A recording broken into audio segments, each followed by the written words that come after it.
My name is Darren Singh. I'm the Advertising Director of Esquire magazine. It is my responsibility to ensure that we maximise revenue and market share for this magazine with respect to advertising.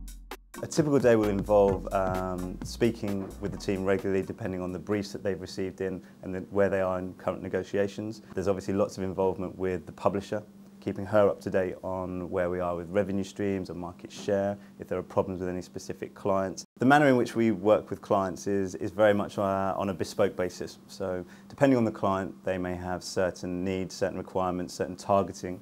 And if we fall into an area where they feel we are relevant for their product, whether it be an expensive watch, whether it be a tailor on Savile Row, whether it be a high-end motor car, Jaguar, Aston Martin, then we would generally go in, see the client or the media agency. We would present Esquire and obviously make it relevant to what they're looking for, the type of person that they're looking for, the type of man they're looking for. Once you've had that and you feel that you've built up a relationship, you can get an idea of what they would like, and whether it be along the lines of promotional work, whether it could be reader events or supplements that we produce, or whether it could be straight display advertising.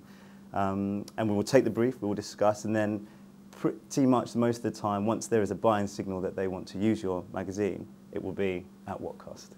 And that's where the team really have to work their hardest in making sure that for whatever reasons we decide that we need to charge a certain rate, that it's justified at the whole point. So both sides don't feel that they're either being ripped off or they're getting a steal, that it feels that both sides are winning. I got into the industry through fluke, by chance.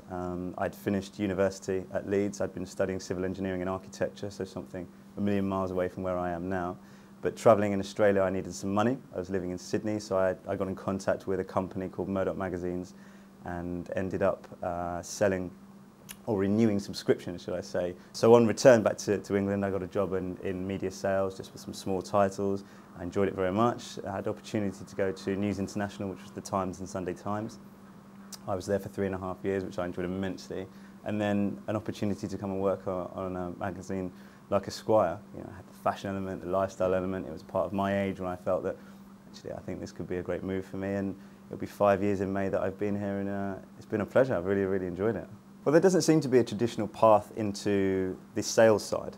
The majority of people that I've met have come from diverse backgrounds, backgrounds where I think there was just a natural talent or flair for speaking, an element of confidence. A lot of salespeople are well, believed to be winners. They like winning, which is why they feel that the close of a sale is something that they get a buzz out of. The best salespeople that I've met in this industry just have the best oratory skills, the ability to deliver an impressive argument, the ability to be calm under pressure when presented with difficult objections to your particular argument, being persuasive.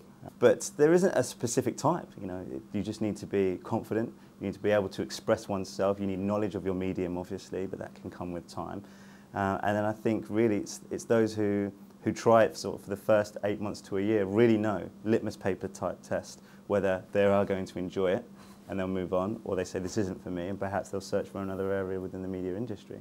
I know that there will be this image attached to the advertising world, the media world, the publishing world, where it's very glamorous. The offices are incredibly slick, almost movie set-like. I wish that was the case.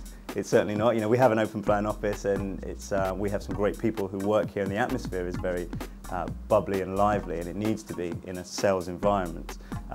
It's certainly not as glamorous as the shows would portray, but within the offices and within other titles that I've been lucky enough to work with, there are characters who you can see where they've been brought to life with shows like Ugly Betty or Devil Wears Prada. So an overbearing editor, or an insecure secretarial staff.